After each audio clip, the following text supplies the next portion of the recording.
13,000 12,000 दरख्त हमने कब्रिस्तान में लगाया है। 2-3 हज़ार डैम पर भेजा है। टूएलों के पास डैम में भी हम इधर से दरख्त उधर भेजा है। कितने दरख्त है, अभी हम रात दिन इसी दरख्तों पर ख्वारिश करें। बस वही कब्रिस्तान वाला हमको 12,000 तनख्वाह देता है।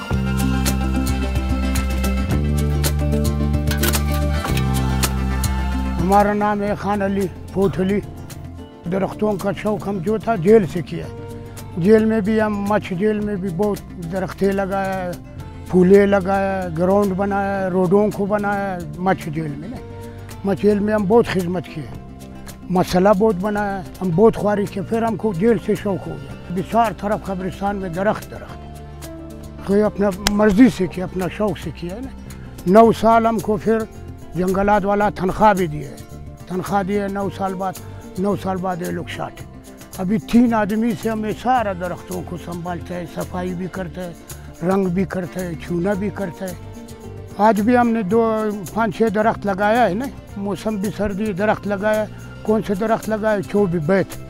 ये दरख्त जो है ये मैयत के लिए भी है। फिर इसका लकड़ी काटते हैं, फिर मैयत को देता है। ये बहुत सवाब भी है। तकरीबन 22-23 साल से मैं इसको देख रहा हूँ। मैं छोटा था कि खान अली साहब को यहाँ देखता रहता हूँ। कभी सफाई कर रहा होता है, कभी बकरी वालों को भगा रहा होता है कि बकरियों को संभालो, दरख्तों को नुकसान देता है। ये जो कब्रिस्तान की खूबसूरती आप देख रहे हैं, इसी की बदौलत है। 22-23 साल पहले तो कुछ भी नहीं था, यहाँ बंजर था बिल्कुल।